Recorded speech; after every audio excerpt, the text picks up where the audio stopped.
Assalamualaikum warahmatullahi wabarakatuh.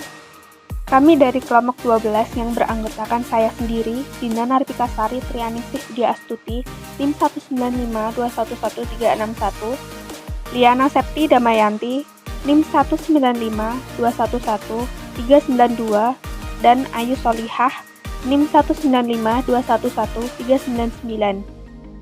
Di sini kami akan mempresentasikan materi yang berjudul Profesionalisme dalam Islam. Yang pertama yaitu pengertian dan konsep profesionalisme.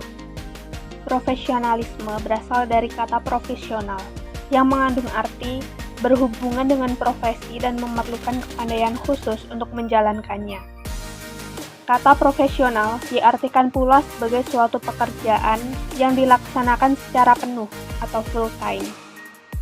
Profesional juga diartikan bekerja dengan maksimal serta penuh komitmen dan kesungguhan.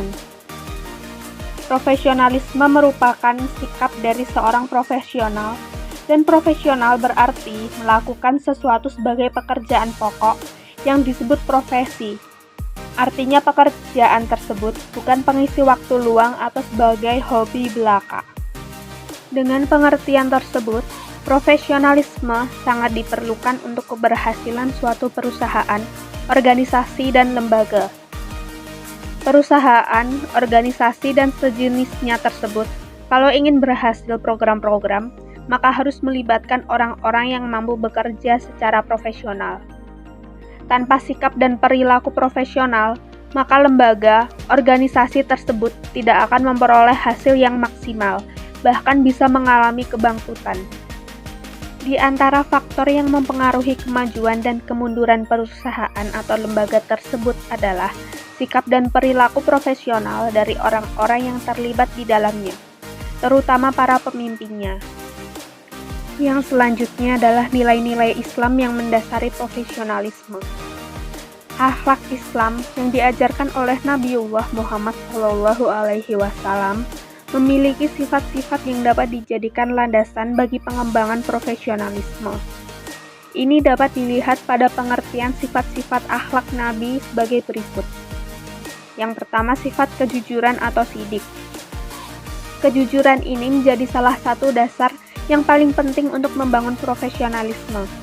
Hampir semua bentuk usaha yang dikerjakan bersama menjadi hancur karena hilangnya kejujuran. Begitu juga tegaknya negara saat ditentukan oleh sikap hidup jujur pada pemimpinnya. Ketika para pemimpinnya tidak jujur dan korup, maka negara itu menghadapi problem nasional yang sangat berat dan sangat sulit untuk membangkitkan kembali.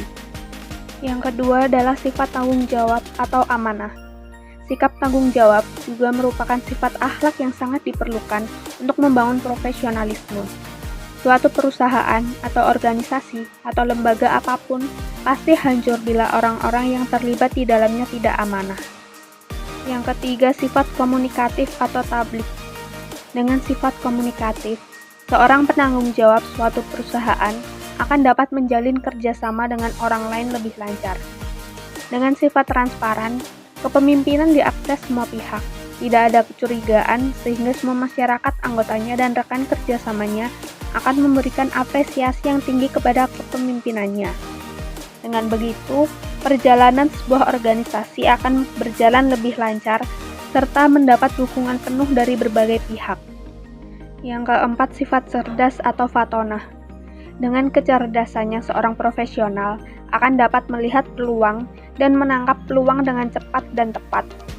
Dalam sebuah organisasi, kepemimpinan yang cerdas akan cepat dan tepat dalam memahami problematika yang ada di lembaganya.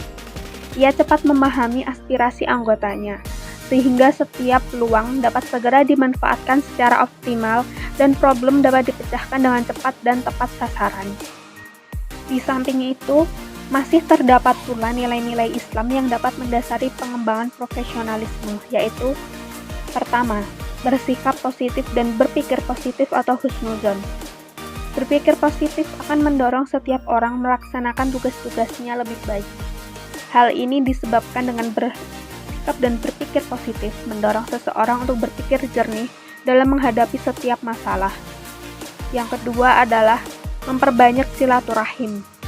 Dalam Islam, kebiasaan silaturahim merupakan bagian dari tanda-tanda keimanan.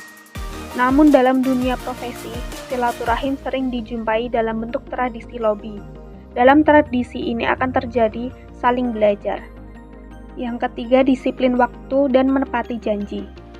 Begitu pentingnya disiplin waktu. Al-Quran menegaskan makna waktu bagi kehidupan manusia dalam surat Al-Asr yang diawali dengan sumpah demi waktu. Begitu juga menepati janji. Al-Quran menegaskan hal tersebut dalam ayat pertama Al-Ma'idah sebelum memasuki pesan-pesan penting lainnya. Hai orang-orang yang beriman, penuhilah akad-akad itu. Yang dimaksud akad-akad adalah janji-janji sesama manusia. Yang keempat adalah bertindak efektif dan efisien. Bertindak efektif artinya merencanakan, mengerjakan, dan mengevaluasi sebuah kegiatan dengan tepat sasaran.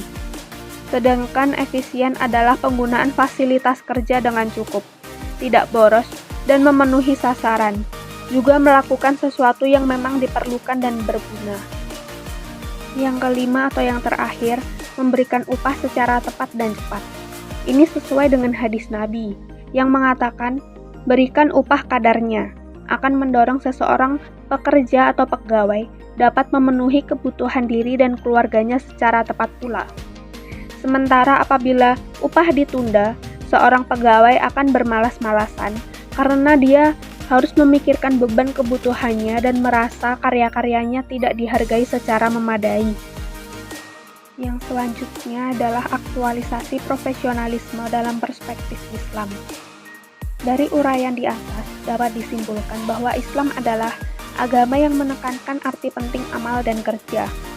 Islam mengajarkan bahwa kerja harus dilaksanakan berdasarkan prinsip sebagai berikut. Yang pertama, bahwa pekerjaan itu harus dilakukan berdasarkan kesadaran dan pengetahuan yang memadai. Bagaimana firman Allah yang artinya, dan janganlah kamu mengikuti apa yang kamu tidak mempunyai pengetahuan tentangnya. Sesungguhnya pendengaran, penglihatan, dan hati, semuanya itu akan diminta pertanggungjawabannya. Quran Surat Al-Isra ayat 36. Yang kedua adalah pekerjaan harus dilakukan berdasarkan keahlian. Seperti sabda Nabi, apabila suatu urusan diserahkan kepada yang bukan ahlinya, maka tunggulah saat kehancuran. Hadis Bukhari. Yang ketiga, berorientasi kepada mutu dan hasil yang baik.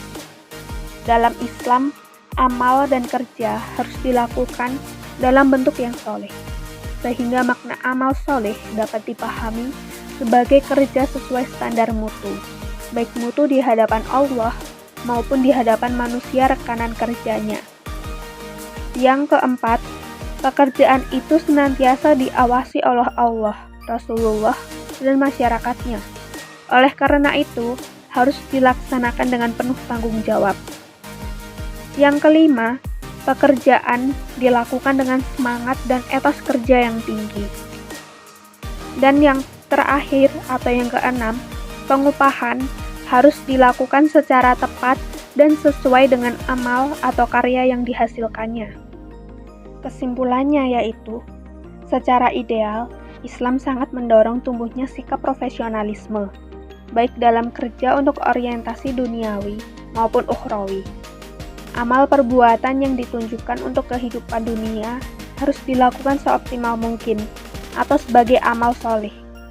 Begitu juga amal perbuatan untuk tujuan akhirat. Semuanya itu merupakan ibadah kepada Allah.